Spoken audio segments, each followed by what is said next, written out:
Welcome along to the Soda Room. It's that spine-tingling moment where you're actually numb. It was like we had won the grand final. Still, for me, that is the most incredible experience of my life. My mindset is always moving forward, always sucking the marrow out of life. What do you actually like about this music stuff? Because you're pretty angry. Well, today's guest, Reuben Kaye, is a glitter-fueled cabaret menace. He's armed with a powerful voice, a razor-sharp wit, and there will be enough sequins to blind a small village. Equal parts diva, comedian, and chaos gremlin. He's built a career out of leaving audiences laughing, gasping, and slightly concerned for their own safety. Reuben's the artistic director of the Adelaide Cabaret Festival, which is about to kick off here on the 4th of June 2026. This chat is full of, well, a little bit of filth, lots of fun, and just a fantastic time with a very vulnerable, at times, Reuben Kaye. Hope you enjoy it. Reuben Kaye, fantastic to have you here, mate. Thanks so much for, well, we call it the Soda Room because I couldn't think of a better term. So you've walked into the Soda Room. No, it's a pleasure. Thank you. It's a lovely meeting room. My goodness. Exactly. We're in a meeting room at Channel 7 here in Adelaide, but we're trying to craft it into a beautiful podcast space. So just, you have a wonderful imagination. You'd be able to picture yourself anywhere. Where would you like to be right now? Where can we be? I couldn't think of anywhere I'd rather be Than Hindmarsh? Right here in 5007 Adelaide. So close to live TV, but not allowed on. It's actually happening below us. They're probably recording the news, broadcasting the news as we speak. Reuben, first of all, congratulations, Artistic Director, Adelaide Cabaret Festival. I know. Wild. 2-year gig, you said. Now, You're essentially in charge of what we're all going to go and see. Yeah, it's been a wild, fun time. They came to me last year and we started the conversation and I was like, what does this look like? How does this even happen? And then I just went, all right, here are all my ideas. Here's every single artist I know in the planet that I want in this festival. And they went, right, let's go to Edinburgh. Let's check them out. We went to Edinburgh, saw like 28 shows in 5 days, had people in New York, had people in Europe. I went to Berlin, Paris, Amsterdam, just finding people, coaxing, finding acts that Australia hadn't seen before, finding performers in Australia that Adelaide hadn't seen before, trying to find something new, sexy, edgy. Cabaret, like all art forms, keeps changing. Like everything in this world, keeps changing faster and faster. So it's up to the festival to keep up with that. But also, venues are closing left, right and centre. There are fewer and fewer live music spaces, cabaret spaces, comedy spaces. So when these all close, how do performers cut their teeth? How do they actually learn, get their 10,000 hours? It falls to places like the festivals who have resources to also become incubators. You're not just presenting the best of the best, you've got to have an educational arm. So I've fought for and gotten an educational arm, an extension of their educational arm, and a lot of free things to do in the festival as well, because no one has any money these days. So you've got to have free things that are available all day. Brilliant. That's fantastic. So you've been on a huge reconnaissance scouting type mission. How long does that process take? Oh, the better part of a year. Right. The better part of the year. And I hate watching performers that aren't me. So, so it's been a real trial. Yeah, right. Have you got what you wanted? Yeah. Yes. Yeah, I have. Did you have to fight for some of it? Or I had to fight because some of it was unknown quantities to the team in Adelaide, but also quite out there.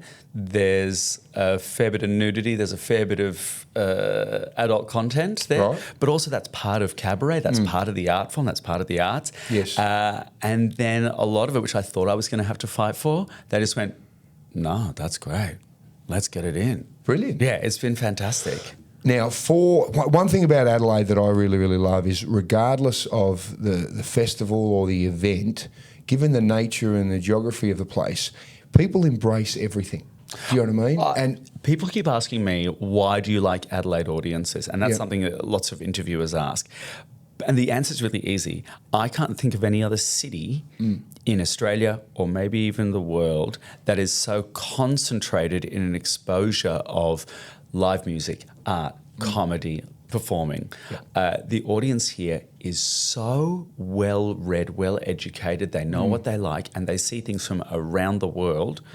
But at the same time, they don't really have the pretension of, let's say, a major city, like a Melbourne, a Sydney, a New York, a London or something, there's still this knowledge deep down, this like very Australian facing thing of like, well, you still have to chew when you drink water here. So there's not a lot of pretension. So they're ready. They're there to have a good time. They will have a drink. They will have a laugh. They will get in amongst it. But at the same time, they have a very high standard. And those two things create a really beautiful tension for a performer. Yeah, I think because people get the chance to be able to access stuff that they wouldn't, like you're saying, in some of those bigger cities, you get educated quite quickly. Yep. So, for example, if you might have absolutely no interest in the Adelaide 500 car race, but when you stick it in the middle of the city and then you surround it with a whole range of other activities, you know, you can be a petrol head for a weekend and actually enjoy yourself, even if you don't care about the cars, because someone's come in to perform. And the flip side of that is you might be a petrol head, you might be going to Clipsal, when Clipsal was at the same time as Fringe, right? This happened to me. Yeah.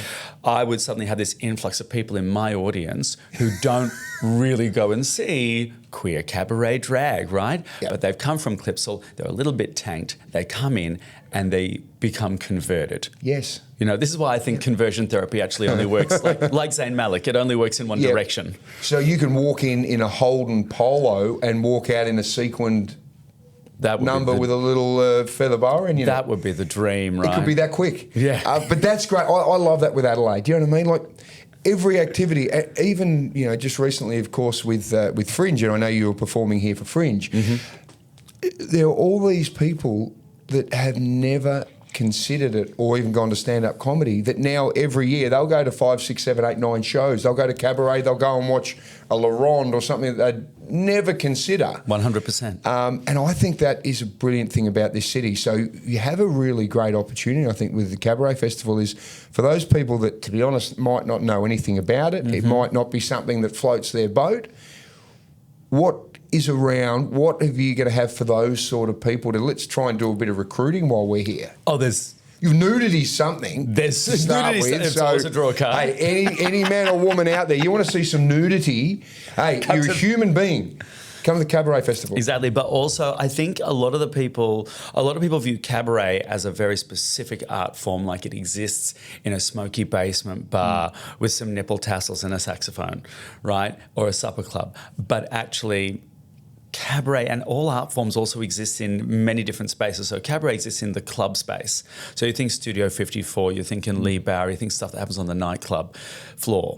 That is what we're also bringing in. So there's a whole range of late night options. I found out that the Festival Theatre late night license goes until like 2 a.m. Hello. So now we've got DJs, we've got clubs, we've got gigs where you come and you dance and you laugh. We've got straight stand-up, not straight stand-up obviously, but like just stand-up, you know. Yeah, I know what you mean. There's things across the gamut of everything. Traditional stand-up. Traditional stand-up as well, because there you go. Because cabaret is this bastard art form that steals from everywhere, right? So let's really be, as Virginia Gay might say, as elastic with that as we can and see, as I love to do, see how far things can stretch. Brilliant. Yeah, okay. But it sounds fascinating. We'll talk a little bit more about this and we'll get some tips and that for some of the shows. But let's... Just the tip. Yeah. We can have the whole length if you like. Just so you know, Channel 7 is filming downstairs. I am frightened to know where this is going to go.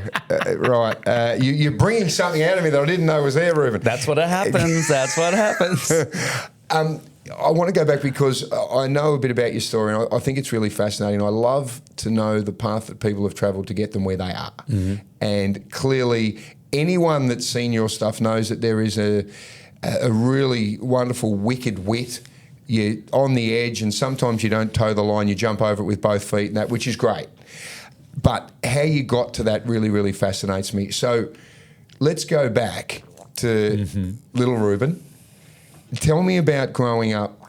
You're obviously in Melbourne, suburban eastern Melbourne. When did you start to decide who you are?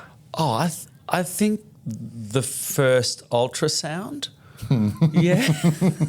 What's the first thing you remember? It was dark and I was coming through a tunnel. No, I was using my own umbilical cord as a feather boa. But when you were a little fella, Okay. Let's try this. What was the first memory that you can actually think of? How young were you?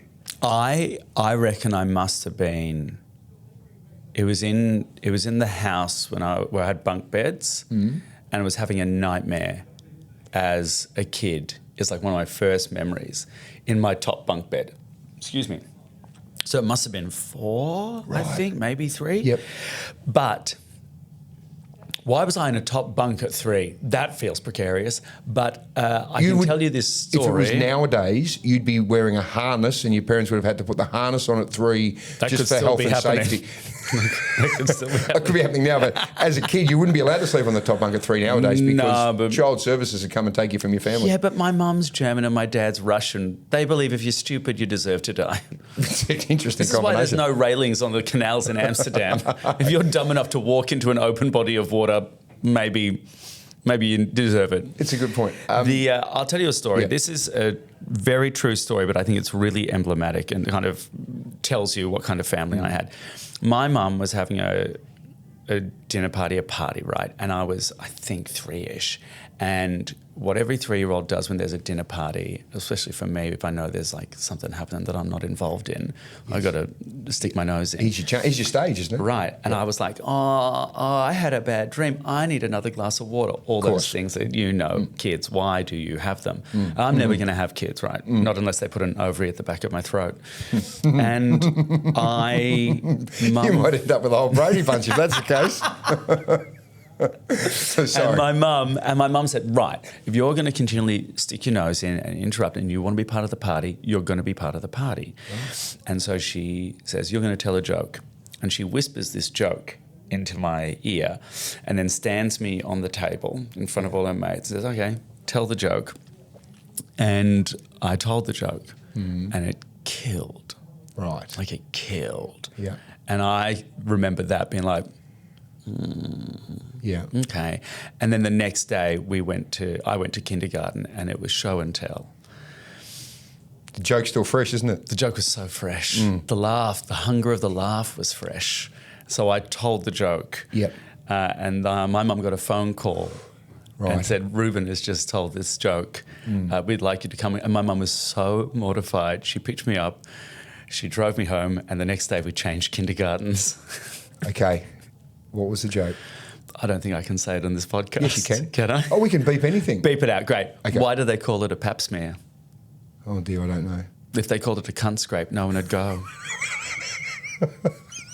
I can understand why you got the laugh and the look too there. Now you can get away with anything with that look.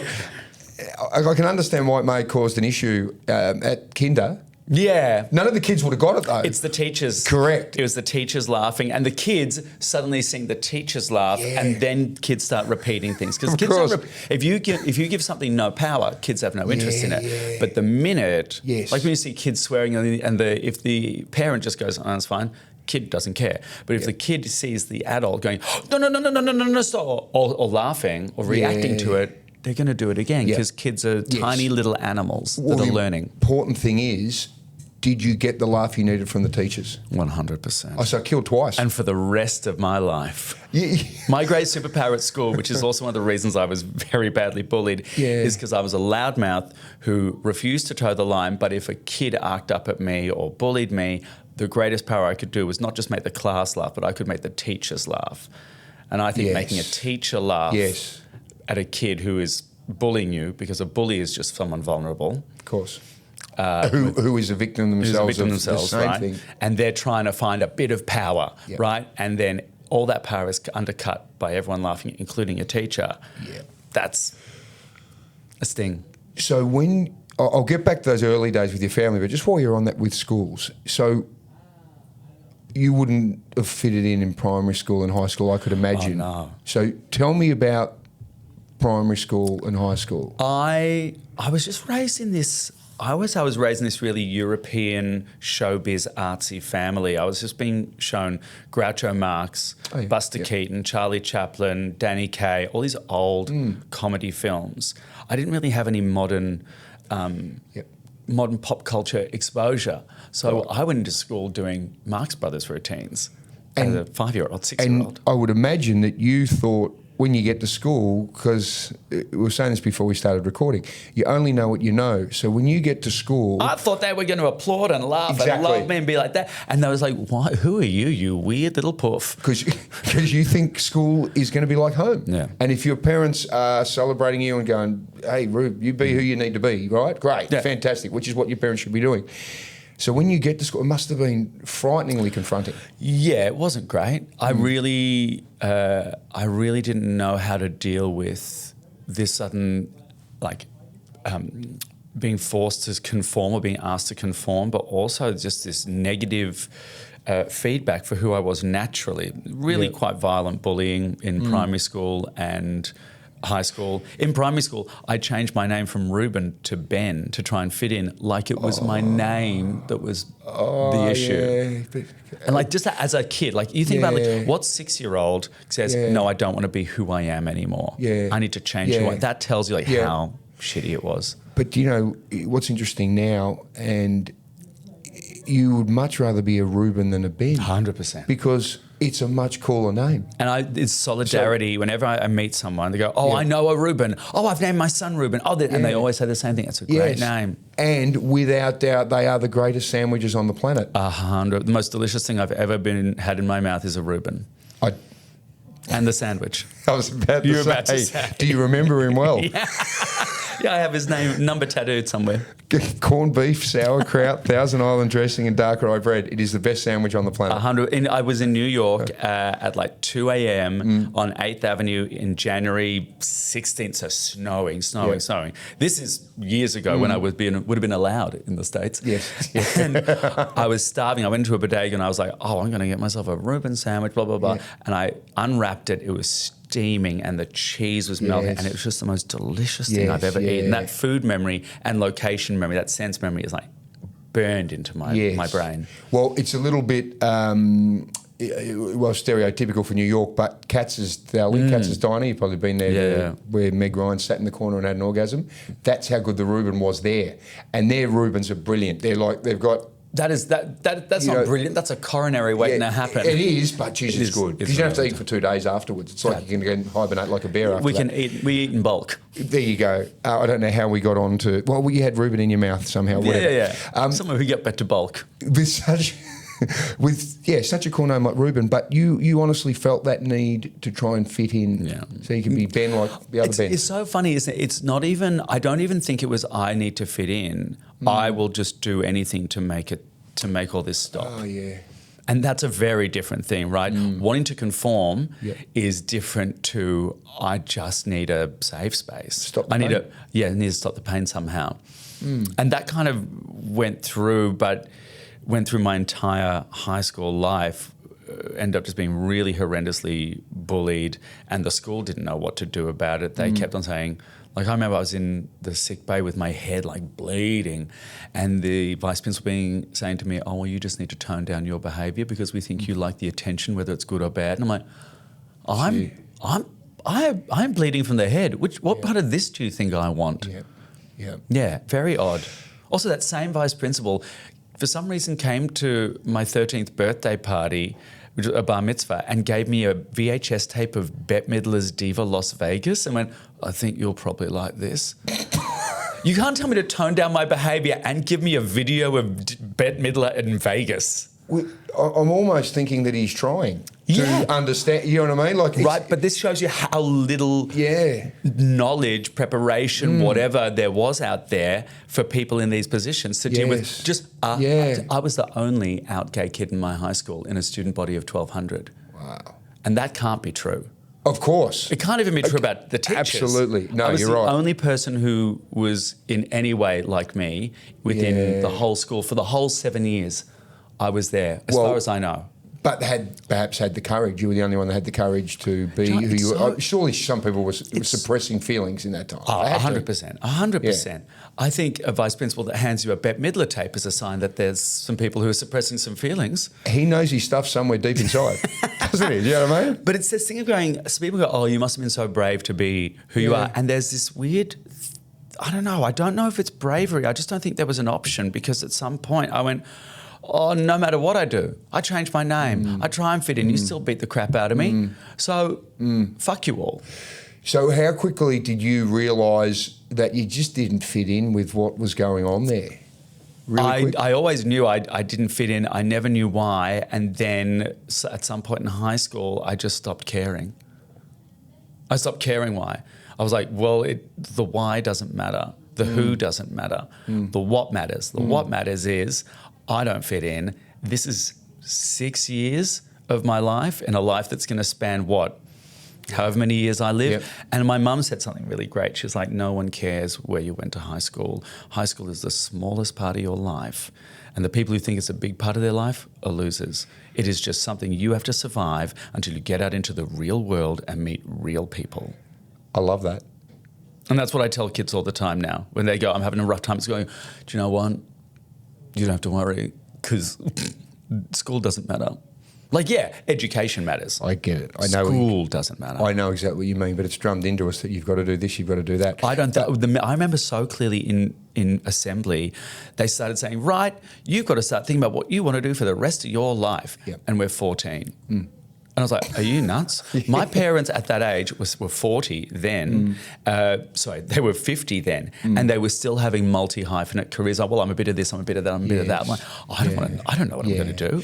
But both your parents are creative, aren't they? Mum's a filmmaker, Yep. and Dad was an artist. So in a way, you're getting a great education at home anyway, because as my 13-year-old son say, they're not in the matrix, Dad. They're not 9 to 5 sitting in an office. Now, for some people, great. If that's what you want to do, go and do it. I can't sit in an office 9 to 5, and you certainly can't. No, and I can't. I can see my 13-year-old son will never sit in an office from 9 to 5. But also, don't you think that there's something in the way the world is changing now where sitting in an office 9 to 5 is more and more irrelevant? Absolutely. Every single job now is becoming a multi-hyphenate. You've got to learn how to do 600 different jobs as you do it. Yep. And everyone can work from home, work remote. You can do this way. You can do this way. Yes.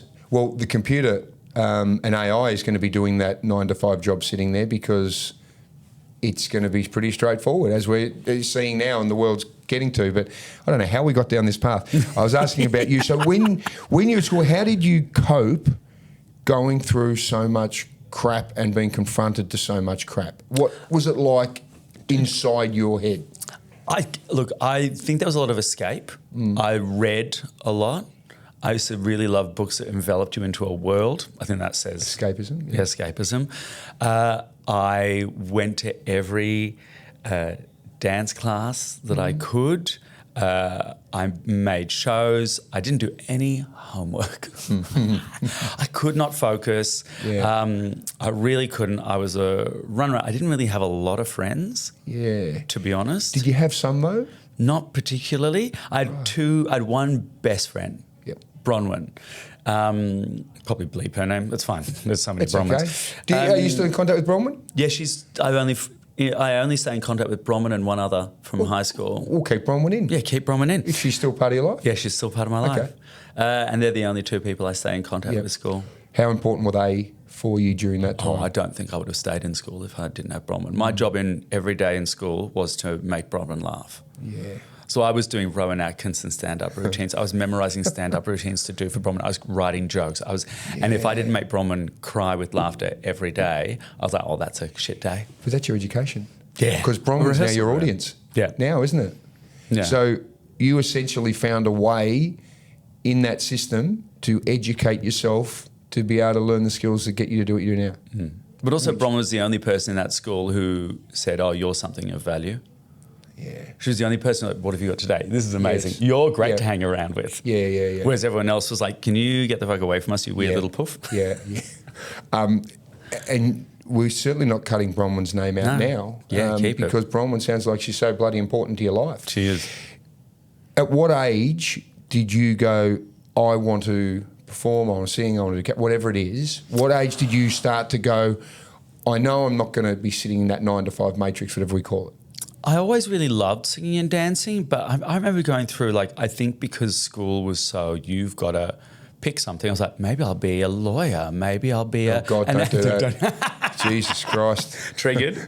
And then maybe I'll be a nuclear physicist because I was reading this book by Richard Feynman at the time, and then you've got to do so much maths. Yeah. There, I was like, that's not for me. Not That's for what me. calculators are for, mate. Thank you so much. I think throughout school, just continually performing, I just went, well, this is it. This is it. This is what it is. Did you think there was a viable career path doing that? My parents are both in the arts, and I think any parent in the arts is the first person to try and discourage their kids from being in the arts. Because my mum, I remember being like, I want you to be an accountant, a funeral director, or a plumber. 3 people who will never run out of business. Yeah. Yeah. Right? Because it's about stability. Parents want you to be happy, but they also want you to be safe. Yep. Right? And safety looks like financial stability. Yep. So I think they were cautious, circumspect. But they were clearly still encouraging you Very to encouraging. be you. So it's almost that foot in each camp, isn't it, where you're going, I get that, but... Because they know what it's like to have the bug. Yeah. And anyone who loves anything knows that it's a bug. It's a parasite in the back of your head, right in your medulla oblongata that goes more. So you don't have a choice to do anything else. You got to keep doing it. You just got to find a way to make it work for you. Yeah. So on that, what did Mum teach you? What did you take from Mum? If you look at, pardon me, you look at that. If you look at that lineage through.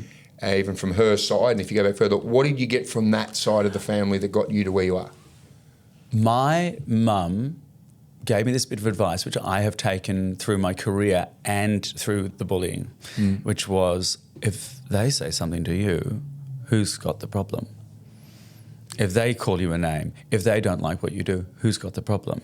I like your mum's philosophies on a lot of things. Yeah, she's a good, smart woman, right? Yeah. And I've taken that through. Go, yeah, great. I like what I'm doing. I'm going to keep on doing it. It's the same thing, I guess, about being bullied about being gay, right? Yeah. And the same thing about my career. Everyone else is going to try and define you in life. They're going to call you names. They're going to put you in a box. They're going to try and define you. Fuck the definition. You just keep doing what you do and let other people worry about what it is and how it affects you. Because at some point, they're going to turn around and go, oh, what you were doing is actually quite valuable. Could I be part of that? Could I actually do that? That's how I got into Jesus Christ Superstar when I couldn't get into a musical for years. Because suddenly I was like, oh, what you do is actually valuable. Who you are is valuable. You're an asset now. So how did you get into that? I had to audition, that? right? Yeah, of course. But how did that realisation and that understanding get you that role then?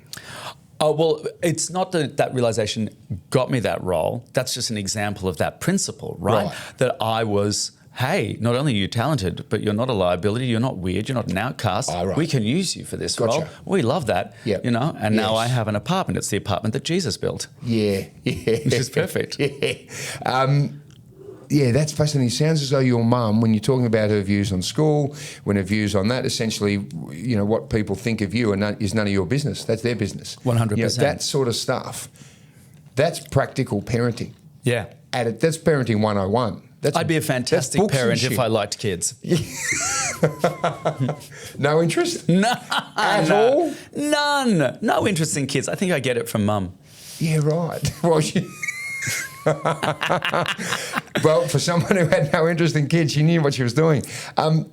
That's some really, really valuable insight for your life, though, from that side. What about Dad's side? Because, I mean, your family history is pretty amazing, as you said, very Eastern European. Yeah, they both escaped. They both escaped wars and came to Australia with their families, like really as Second World War refugees. Or Mum was born as they were going back to East Germany after the war. My dad was a very anxious person, very fearful person. He carried a lot of trauma from his family from the Second World War, which is understandable. Excuse me. Can't keep a good man down. And he... You meant to look now. There you go. He gave me kindness. He gave me compassion. Because I can be quick to judge. We can all be quick to judge. But Dad brought me, okay, now let's really think about it. Let's stop for a second and really just think about what this person is going through. He was a very kind man and a thoughtful man and loved process more than finished product. Right. It's a really good. lovely thing. Love the Yeah, journey more more than the destination. Yeah. When did your mum and dad split? Oh, when I was like 8. Right, because Very young. What's interesting there, just looking at it, is they both still gave you some really fantastic qualities all the way through, even though they'd split. They had a great, not motto, I don't know what you call it. They just said to each other, hey, we might have fucked the marriage. We're not going to screw up the kids. Right. And they met, I'll be honest, they met the loves of their lives in their partners after the split. They were with their partners longer than the marriage. Yeah. And I had 4 of the most amazing parents. My step-parents are brilliant human beings. And they all, as a four-way group of friends, still caught up for dinner, wine. They could come to my shows Really? and sit at a table and share a bottle of wine. Yeah, it was really great and a great example of how to do a divorce. That is the poster family for how you, like you said, how you do a divorce. That is brilliant. And that should be drummed into every family lawyer on the planet, but that's a different story. Yeah. Yeah, I agree. I hear so many divorces. I see so many divorces, and every marriage is different. No one knows everyone's business. But I look at them and I just go, you can't just have enmity for enmity's sake, you know? Yes, absolutely. But I really love that because you're still able to get some wonderful experiences, qualities, understandings from your parents all the way through, despite the fact they're not together. Some of the best moments of with my dad were way after, just at the very end of his life in 2016 was some of the best times. Yeah.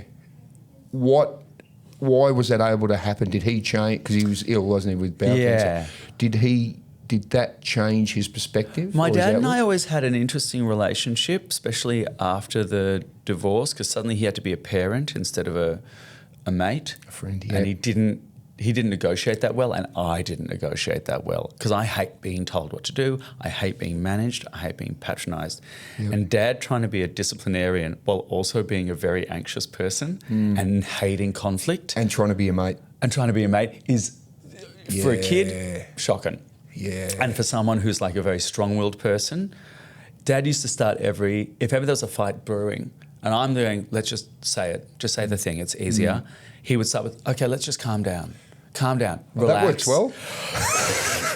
So you're on edge. Hey, just calm down. I'm not on edge. Well, you will be after I keep saying calm down. Calm down, exactly right, yeah. So and that would just spiral me out. Yep. So, but then when he got diagnosed with cancer, he just went, I haven't got any time for bullshit. So we sat down on a park bench somewhere, I think it was in Glenferrie, and we just had a conversation and said everything. I was like, I feel like you were frightened of me, and because of that, you couldn't actually be a parent with a spine. And he was like, I feel like you had contempt for me. And I said, I did have contempt for you because I feel like you wished I was like my brother. And he's like, I did wish you were like your brother. Like, we had this, and I'm like, right, okay, now we've said it all. We Let's can get on move with life. Yeah. Shit. How old were you at that point? Too old. 28, 29. Still young. Young 20. enough to fix it. to use that. To use you know it what I as mean? right. To use that in your life. You're not 55 and No.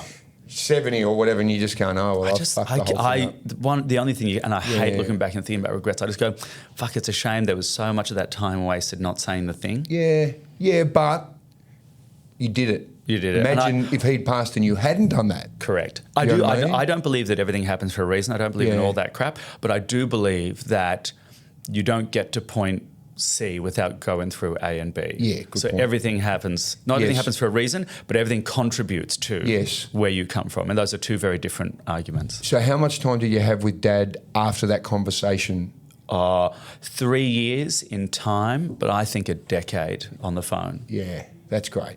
That's Yeah. what I was going to ask. I really hope that there was still a significant enough amount of time there for things to happen. What was interesting, because I was jumping between London and Australia throughout that 3 years, and Dad could not sleep at night time because of the meds, which meant that he was on the phone to me. Like, this is a time of Zoom and WhatsApp and all that. So we could be on the phone for hours. That's brilliant. hours in the UK. Well, because of course I don't have anything to do in the daytime in the UK. Yeah, I work yeah. at night, so I could just sit there on, WhatsApp, chatting with Dad. That's awesome. It was great. What a great way. I can understand now how you got a decade in those 3 years, because you think some of those conversations were probably longer than times you would have had with him in a particular calendar year. 100%. Wow. What a great positive out of such a really challenging, tough situation. I just think Yeah. that people are so frightened to say the things. Say the things. People are stronger than you think. Yeah, We're all true. worried, if I say the thing, then that's going to be too aggressive, and then they're going to leave, and they're going to abandon me, or Yes. they're going to hate me, or that. Babe, actually, people want information. Yeah. Information is power, and information is the way we bond. Well, growth only happens from tough situations, from things being broken, getting repaired in a completely different way. If everything's rosy, you don't develop or grow, do you? That's exactly right. It's like the people who peak in high school. Yes. Yeah, that is a very good point. You've had a lovely life, haven't you? Yeah. That's great. That's why the personality equivalent of a throw pillow. Hey, I've never been to a school reunion. I think my school bloody disappeared years ago. I think it's housing development. It was never a great school in Melbourne. But I could imagine if I went back and had a school reunion 20, 30 years later, you'd sit there and the person who was the number one golden child in the school, they are probably having the shittest life on the planet. Well, I'll tell you this. I went to my high school reunion. Right, your school still goes? They still? Did you go to like one of those sort of nice sort of schools? Yeah. Did you? Yeah, I did. It was a state school, but it was a nice state school. Right. Because my mum was so like, you will go to a nice school, right? Yeah. And my behaviour records weren't great. Yeah. Because of all the bullying, all the fighting and stuff. So I get into this school and I go to the high school reunion and I'm thinking, How many why years the on from when you'd finished? 10. Okay. I'm like, why am I going to this? I got nothing to prove to these people. I hate this. I don't want to do this. Yeah. I thought, fine, we'll go. Morbid curiosity, call it, right? Yeah.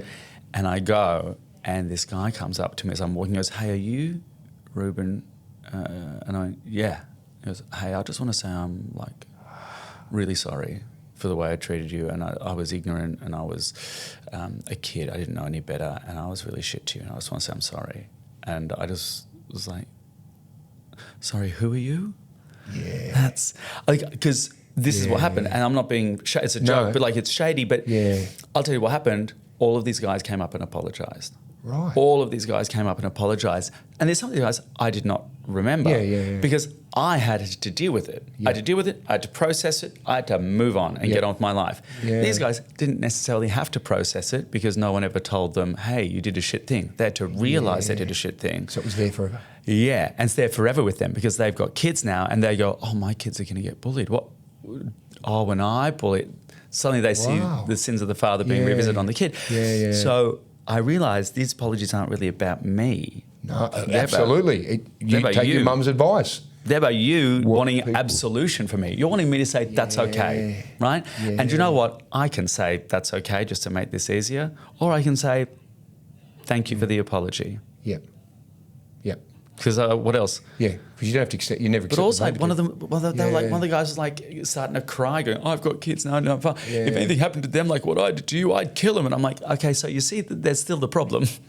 Your problem is you're still thinking about violence as an issue, as a solve here. Yeah. Wow, I love that you were able to navigate your way through that. I mean, it mustn't have been easy, but given how you were able to deal with that. It was also seeing like the really popular girl get drunk and walk into a glass door. That was fantastic. Brilliant. Hey guys, thanks for listening. Just letting you know that here at the Soda Room, we believe that everyone has a story worth telling. That's why we've launched the Soda Room Legacy Films, a deeply personal storytelling experience designed to capture the voices, memories, and the personalities of the people who matter most to you, your family. Our legacy films are professionally crafted interviews and visual stories that preserve the wisdom, the humour, history and traditions of those that matter most to you. To find out more, search thesodaroom.com.au. Now, back to the podcast. What you got from your parents and your step-parents as well, clearly, because they seem like wonderful people, was enabled, and what you had yourself, you were able to process what sounds like some pretty traumatic times quite healthily, if that makes sense. Yeah, Is thank that you. Sort of how Yeah. it feels like. I think so. Yeah, good. I on think you. so. You can't. I don't know. You can't throw what you're feeling onto someone else. Well, no. Well, you can because so many people do it, but you shouldn't. You're you right. shouldn't. No. But It's also, it doesn't help you feel better. No, but it doesn't fix you, and you got to be solution oriented, but Yep. you know, Yep. focus on the journey. But I reckon what you just said then is, I'd almost say, it feels like that's almost like the majority of people. Yes, I think it probably is. It's certainly, it's not the minority. but I don't necessarily think that's a negative fault. I think it's just a very human reaction when Yes. people are at minimum. When people are at minimum, they don't necessarily have the wherewithal to go, okay, what's the clearest way through this, through the woods? Yep. They go, what's the nearest path? Yeah. And sometimes that is, How do I try and stop the pain? and taking that on someone else is a very easy way to deflect pain. Yes. And deflect might be as good as Yes. stopping for some people. Absolutely. In a bind. Oh, no, absolutely. It's much easier. And I think it's that whole thing, when you're going through hell, you just got to keep going. Yeah. Or if you're bloody stuck in shit and you got to sit in the fire for a while, you got to sit in the fire until you can understand it and process it. Yeah. Because you jump out of that quickly, you're not going to get anywhere. Yeah. Well, Which I is think hard. it's different. It's not jumping out of the fire. It's pulling someone in with you. Yeah, true.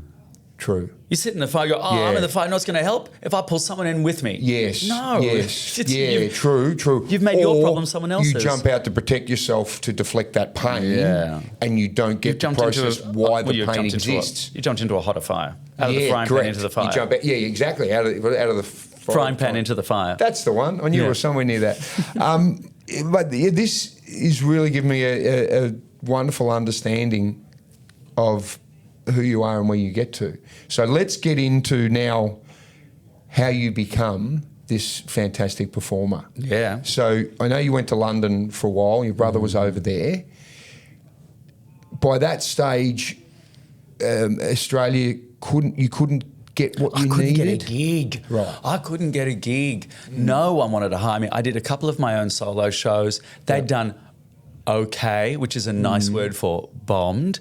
But the reviews have been good. And people say, oh, well, you're kind of talented-ish. So people could see something. Yeah, but even I'll be honest to say that it was a mess. Yeah, right. But Yeah. excuse me, sometimes you just want to do something so Yeah. bad. You go there, balls to the wall, and you throw everything at it, but you've thrown too much. You're meant to throw one bit of pasta onto the wall to see if it's cooked, not the whole pot, right? And my brother went, just come to London. You got nothing happening in Australia. What do you got to lose? So I moved to London, bought a one-way ticket a year in advance, and I worked 7 days a week. So I was just working in hospitality, right? Yep. And I was partying far too much, because partying too much is a lot of fun sometimes. Of course.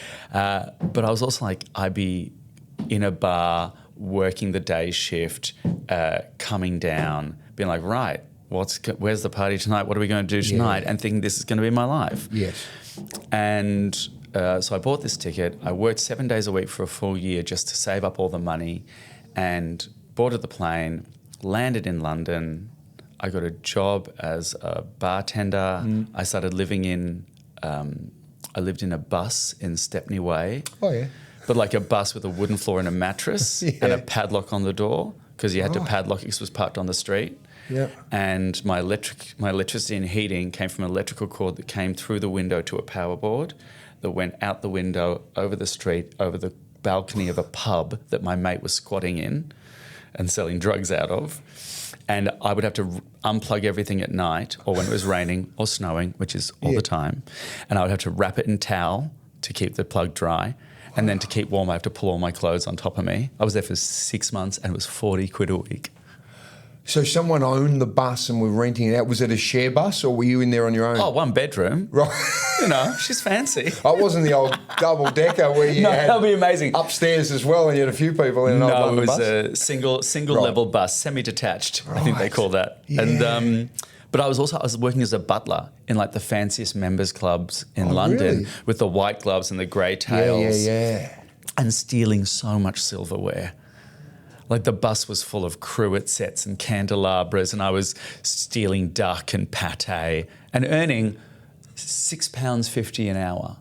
which was minimum wage back then. In London. It sounds like you've almost, you're able to kit out a beautiful stage show with all that stuff. It's all in storage. It's on its way back here now to get into my new place. And I can't wait. I think I lived in a bus but looked like Liberace. It's wild, isn't it? That's fantastic. And you've still got that stuff. Yeah. How good's that going to be to put into your house now and I'm look at really that and go, excited. I remember that being on top of the bloody radiator. Right, so when did you start to really find your feet? How did you? Was it a break? Was it a mentor? No, I got into bit by bit. I just got into musicals. I got into very small musicals in like off West End, like in a 100-seater. I got into another one. It moved to a slightly bigger venue. From that venue, I got a tour. I got a tour of Evita that was touring around Europe and London and England, but on that tour, I was playing the comedy guy, the camp cabaret singer at the start of Act 1 in Evita. And he's there to be camp and get laughs, very up my wheelhouse. And all they did was try and fire me from the jump. Why? From the jump, because I was getting laughs and great reviews. Yeah. But I wasn't the mould that they wanted. Because musical theatre is about what mould are you fitting? Are you doing the same as the guy before you? Yeah. And I can't do the same. So did you introduce a little bit of personality to it and they essentially... Of course you did. I might have. Yeah, right. Because I can't not, right? Yeah. So and all they did was keep trying to fire me, but they couldn't fire me legally, so they just sort of like bullied me around, trying to make me quit. Yeah. Yep. And then by the end of it, I lasted the contract and the guy in charge came and watched the show and went, hey, it takes a lot of balls to give the performance you just gave after what we've put you through, and shook my hand and said, we're sorry. And I was like, wow. Thank you for the apology. Geez, you've got some people that find you must have something about people that later on it makes them reflect. Because if you're someone who just keeps breaking out of the mold, they see that as personal insult. They see that as, you're disrupting the system that I put in place. You don't like me. I don't care. I don't like you. It's not about you. It's about me doing this. And what happens is at the very end, they go, fuck, that was actually really valuable. And we could have capitalized on that. Yeah. So from that gig, I was kind of on my own in London going, what do I do now? I've just done this musical. Do I do more musicals? I didn't really enjoy it. What do I do? And then I saw a cabaret show in London and it was very different to the cabaret shows that I've been doing. And in Australia, it was variety, it was circus, it was burlesque, there was side shows, a woman stapling cards to playing cards to her butt, taking her clothes off. It was a host, and there was a host, and all the host had to do was look good, sing a couple of songs, talk a bit of shit. I was like, I can do that. Puppet master. I can do that. But also freedom. Yeah, right? Absolutely. No one tells them what to do. You're just rambling, and people let you just do what you want to do. You have autonomy. Yep. So I thought, okay, and I looked at all the hosts in London who were all fantastic. Lily Scala, Dorian Blackwell, people like, okay, so you look really good and sing really good. You're really funny. You're this. Where's the gap? Where's the gap? Okay, I find the gap. I'm going to start in the gap. Start what everyone else isn't doing. Yeah, clever. And the minute I started that and started putting on a bit of makeup, making my own costumes, that I got a couple of gigs, and each of those little gigs led to another gig, word of mouth, because you just get in there, you be as polite, easy to work with as you can, you do your job to the best of your ability, and in that environment, I was celebrated. You were no resistance. You're valuable. It was like I was Yeah. performing for an audience at Bronwyn's. Yeah, Right? I They're like it. Fuck what's this? And from then, I went from hosting these tiny little burlesque cabaret gigs in London to going, the Stockholm Burlesque Festival's looking for a host. Do you want to do that? Hey, the Paris Burlesque, the Berlin Burlesque Festival needs an act. Come and do this. Come and do this. Come and do this. And all those things meant, I could tour. I could go to Paris. I could go to Berlin. I could go to Amsterdam. I could go and do these bigger and bigger gigs, London. And there was a gig economy in London, right? Yep. So I was at Café de Paris, which is this gorgeous basement venue where Marlene Dietrich recorded her album, Judy Garland, the Rat Pack, Elton John, Kate Moss, Prince, the Stones. They've all performed there in some way. So I became like a regular there. And then you could do that gig. And then at the end of that gig, you would run essentially a residency. I had a residency there.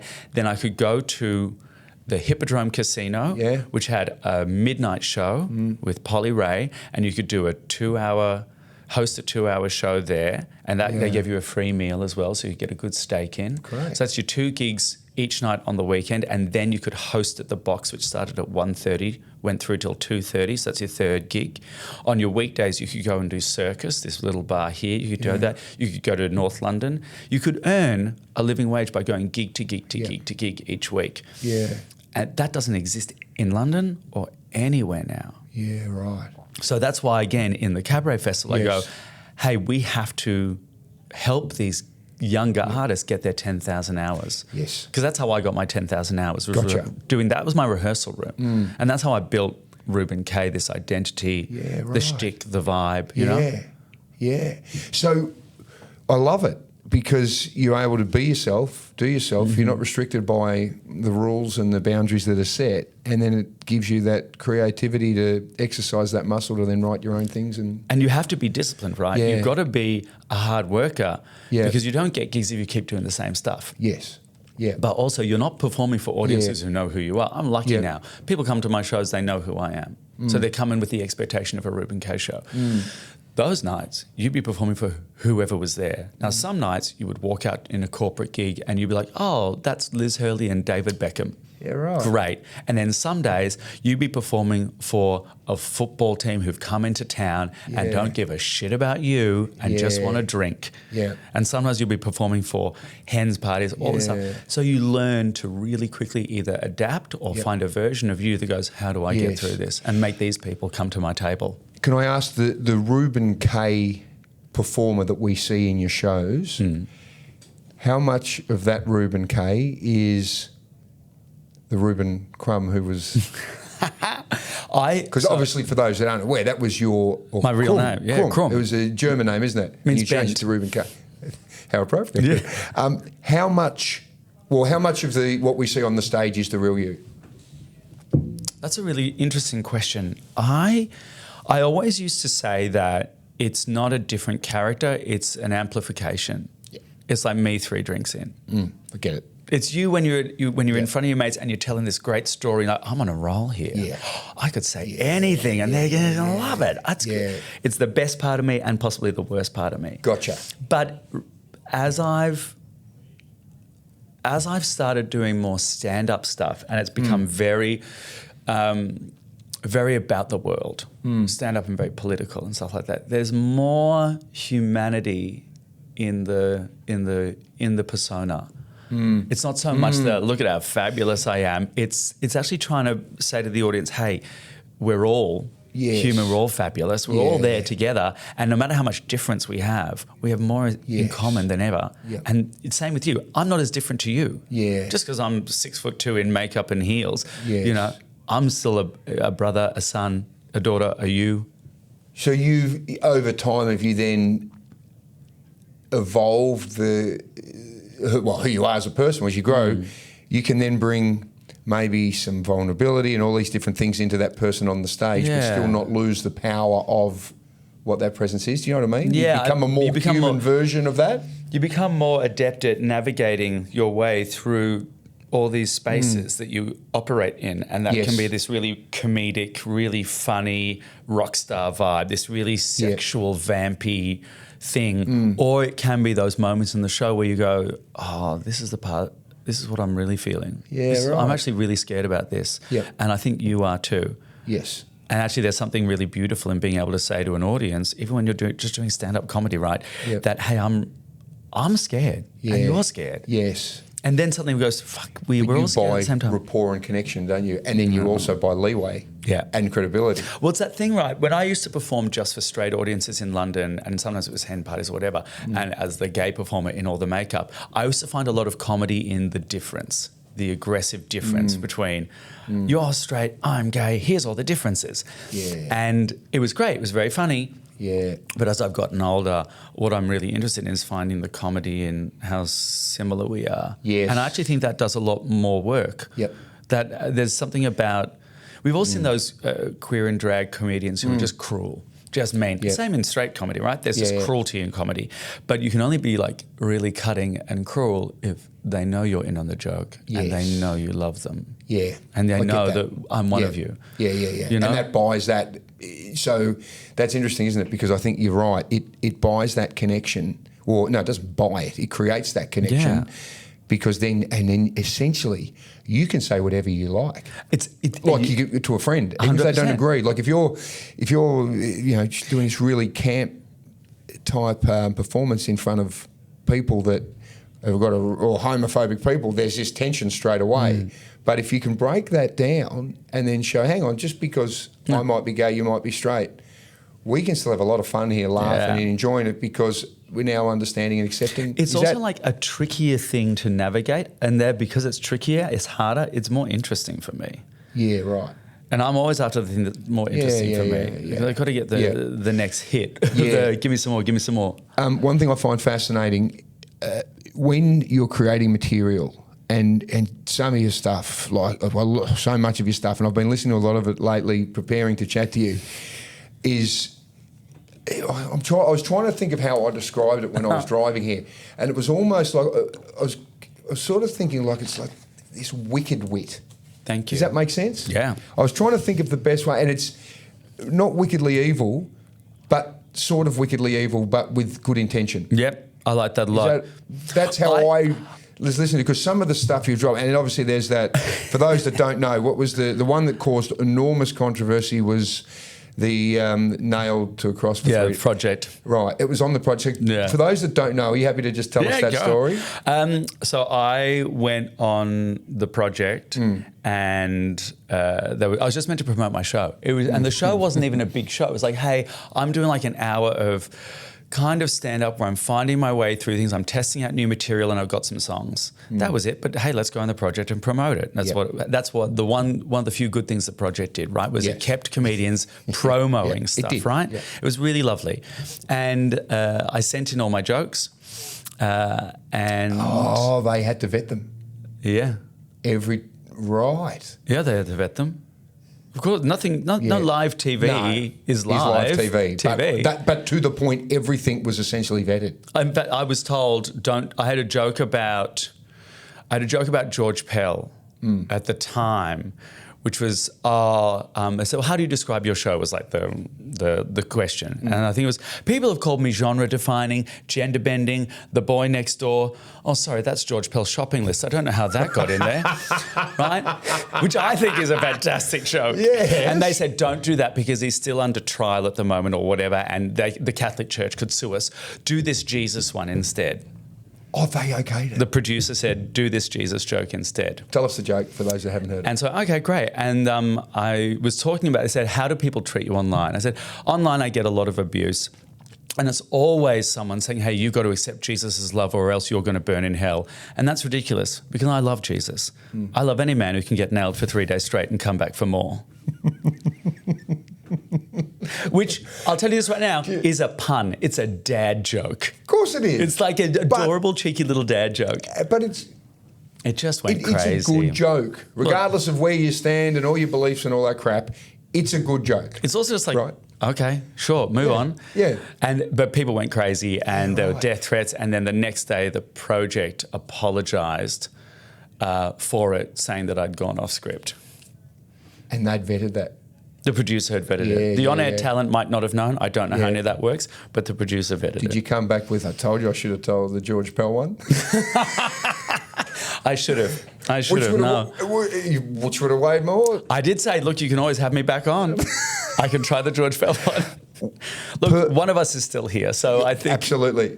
It is a war of attrition here. Look, I also just think the project started as Rove McManus's like really cool, edgy thing. But I think a lot of TV and a lot of people go, hey, we've got to appeal to the widest demographic. Yeah. So actually we're going to file down our teeth a little bit and we're going to go softer. Yeah. And they just ended up being a bit bland. So a joke that probably would have been fine on the program when it first started becomes...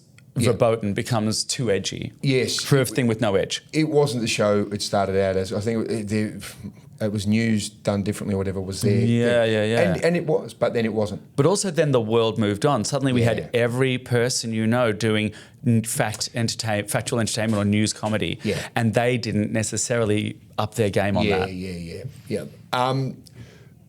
When you put the makeup on, is it a mask? Or is it, like you're saying, it's an amplification of who you are? I don't know. Okay. I don't know the answer. Yeah. I have my friends around me and my co-writer Shannon, who's been with me like 10 years, writes all the music with me. He says, "Oh, it's a different person to interact with." For you. Yeah, when I put the lashes on, when I put the makeup, he's like, "No, it's very, very different." Hang on, different for you to be you? Or He said for different him, he them? notices the difference between me, like Yeah. no makeup like Oh, this, right. and then me in the makeup. So there is something transformational I think there is. psychologically beyond just physically. Anything that changes the way your face feels and also changes the Yeah. way you stand Yes. changes you.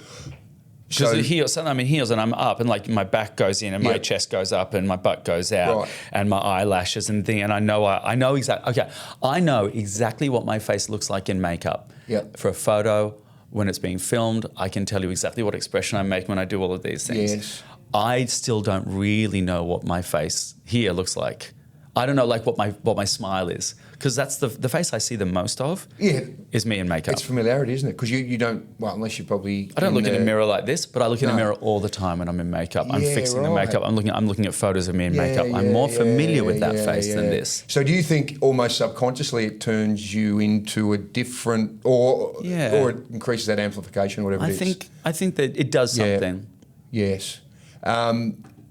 Did you play around with makeup as a kid? Like, were you good at putting it on? No.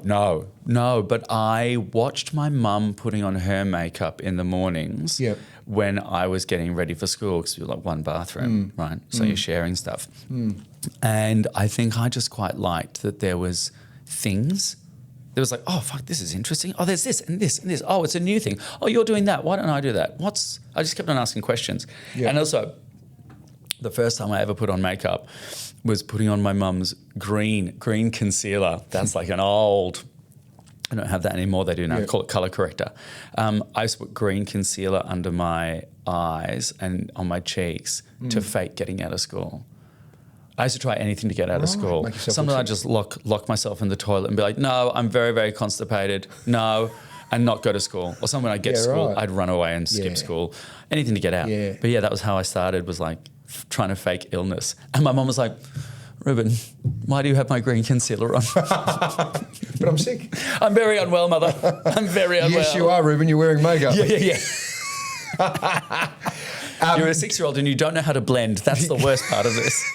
Do you do all your own makeup now? Or you have an artist? No, come I in do the it all time? myself. All to yourself?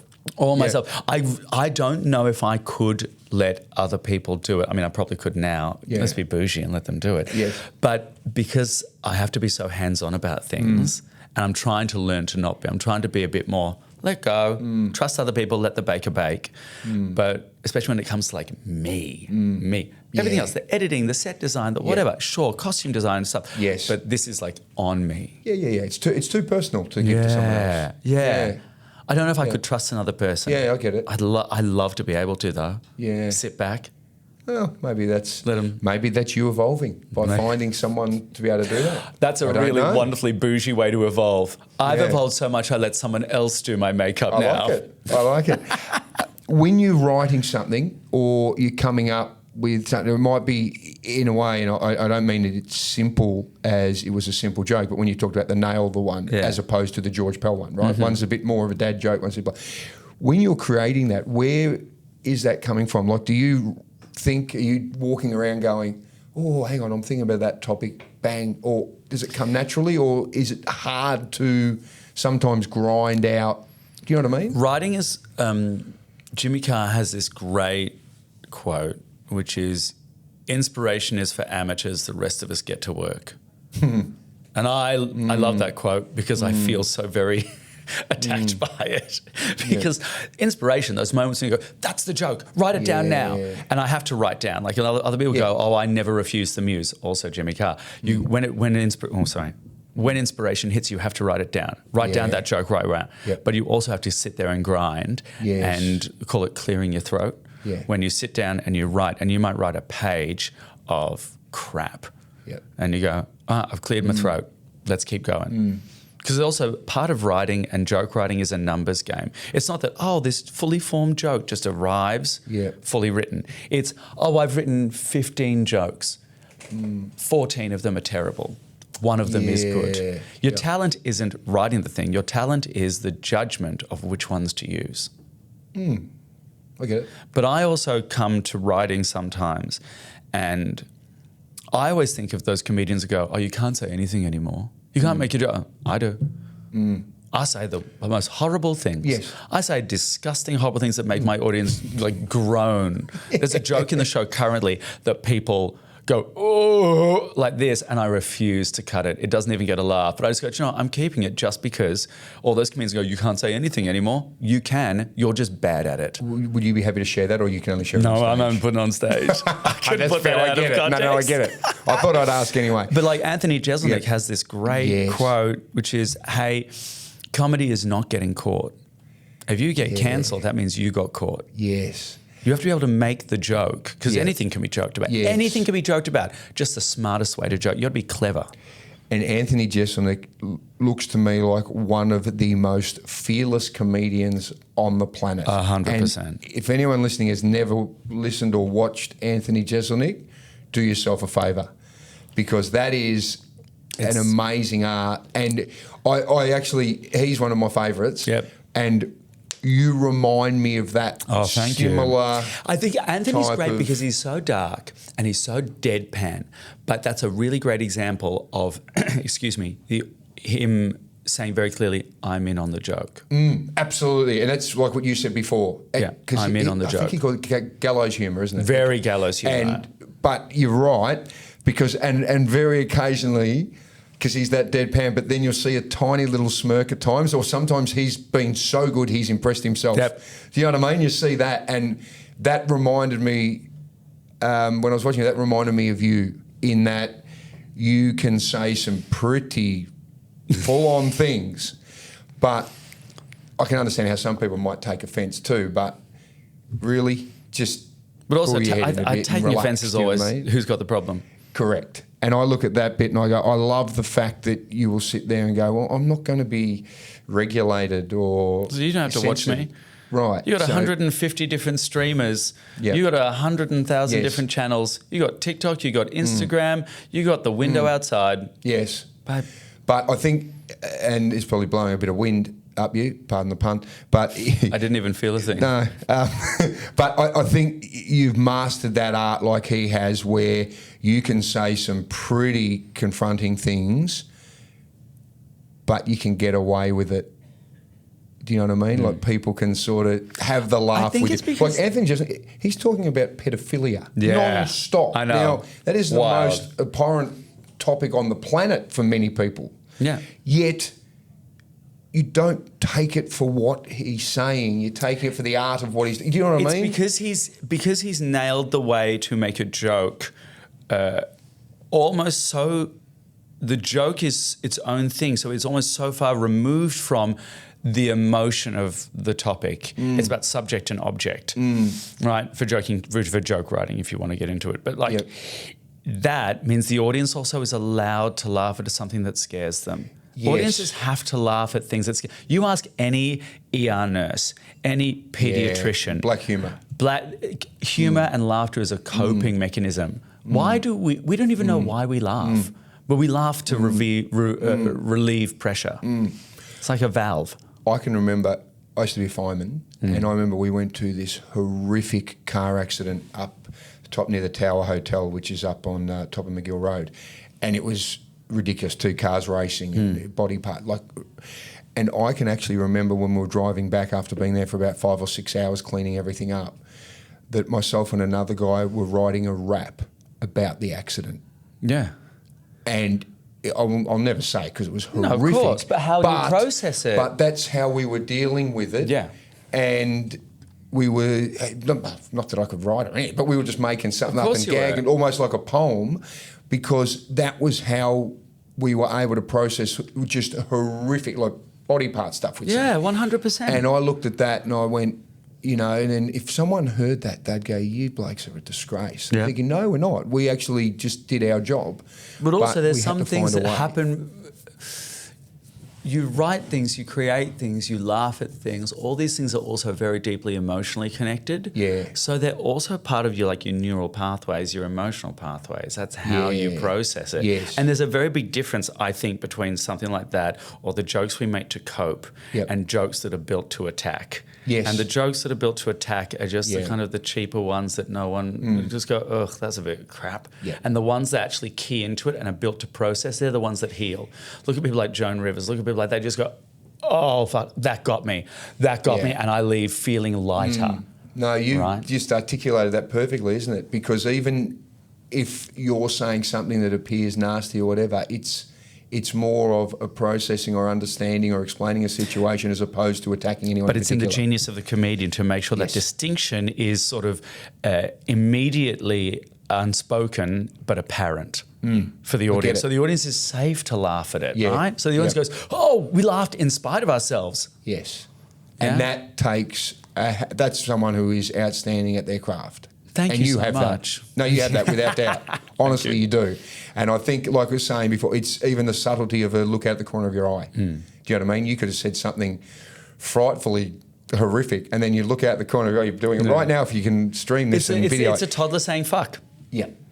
Yeah. It makes you laugh not at the word fuck. It makes you laugh at humanity. Yes. It makes you laugh at us and ourselves and each other. Yeah, no, and you do that. And I'm glad you raised Anthony Jeselnik because I see that you two are I raised him myself on this teat. You might even raise him with the compliments that you give him too. But you look at that and I that's something that I thought of without even knowing that I thought of that until you told me. I went, yes, I noticed that both of you have that, which is... That's the top of your game. Thank you so much. Good on you. Now, we're running out of time, Reuben, because I've talked for ages, but there's a couple of things I want to ask to finish. One is, if we're talking about people getting a chance to sample some cabaret who may not have done it before or had that opportunity, is there anything in particular or any suggestions perhaps of what will be coming up in the program that will be worth... As almost a little bit of a taster. A little taster? Yes. Okay. I think Michaela Berger and Libby Donovan, two Adelaide queens, two absolute rampant talents. They've got their show Short. It's two very short women singing songs by short people. So think about Prince, you think about Dylan, you think about all these amazing artists, great songs. They're a laugh right. Libby O'Donovan's like everyone's favourite drunk aunt. It is laugh out loud, and they can sing. They can sing. Musicians are top notch. Vocals are top notch. A great time. Really wonderful entry point into the festival. Vince Jones, if you love your jazz, he's coming in. Jay Lagaya. Australian icon, first Polynesian man in a drama, in a primetime drama. He's got his show Unscripted, tales from his career. Also done a lot of kids stuff too. Yeah, did a lot of play school stuff. That's right. So he's a real easy entry point, and he works a crowd. He's a magician with a crowd. If you love Nina Simone, Ursula Jovic is doing a full Nina Simone show. And then we have some really wild stuff. Popo Moko from Melbourne, a group of 4 women who are rarely clothed, who is called postmodern comedy. They're absurd, they're clowning, they're pop culture references. It's a chaos show. Dylan Adler from the States, wild comedian, musical comedian. Jordan Gray, who had a similar thing with me. She went on Channel 4 live TV and got completely naked, trans woman. Right. So all of the UK was confronted with the reality of a trans body, and this show is about the public backlash, death threats, security, all that stuff, and triumph. It's all musical comedy. She's so funny. She is so funny. This festival has got everything. There's a whole bunch of free talks. There's musical theatre, show tune trivia. If you like show tunes, and it's a free event, and it's in the afternoon, and you can have a glass of wine, get trashed, sing show tunes together. Great times. There's so much in the festival. Pick up the program, take a risk. Brilliant. Jesus Christ Superstar, which never came to Adelaide, is doing a night of all the hit songs, all the lead cast, but we're also in conversation telling all the gossip of what happened backstage, all the pranks we pulled, all the things I got in trouble for on the tour. So there's so much happening. Reuben, I'm loving chatting to you because I really feel like I've got a great understanding of who you are and this amazing pathway that has got you to where you are. And again, thank you for being so open and vulnerable and generous with all your You make it very stuff. easy. You're very easy to talk to. It's really lovely. But there's one thing I want to ask you now, given so much of what you've experienced, if there's someone listening to this who is struggling with anything, identity, sexuality, ethnicity, financially, because you have been there and it sounds like you've been in some really dark places and navigated your way through, what would you say to someone who would be struggling in any capacity now? How did you get through that could help them? My circumstances do not define me. No one defines me. I don't need definition. I am who I am. I am what I am. If I keep doing that and stay true to myself, that's what matters. Ask for help when you need it. There will always be help around somewhere. There's always something worth sticking around for. If someone else is coming for you, they have the problem, not you. Their problems are not your problems. Brilliant. I don't know your mum and I've never heard her speak, but I'd imagine some of that just came out of her just then I think in what so. you said, which is a beautiful thing to have. One thing before I go, I need to show you a picture, right? I've seen an edge of it. 1 second.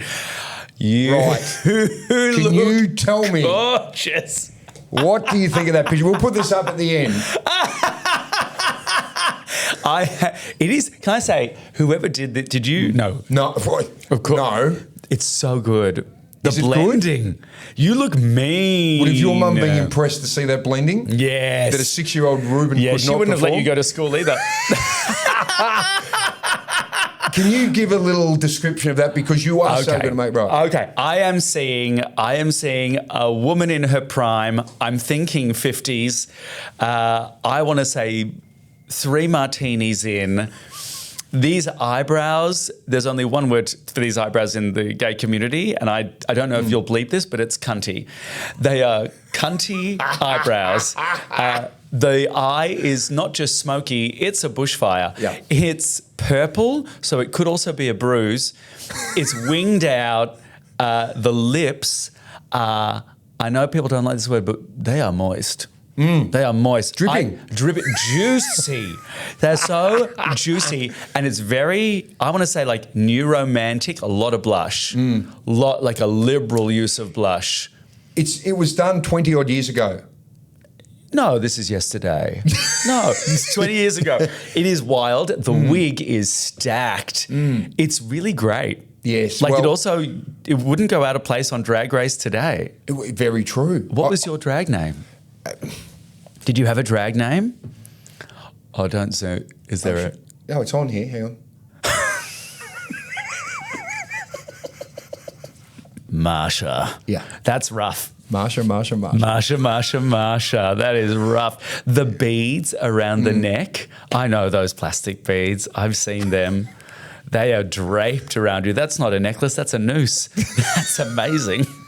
What was this for? So I'll tell you the story behind this.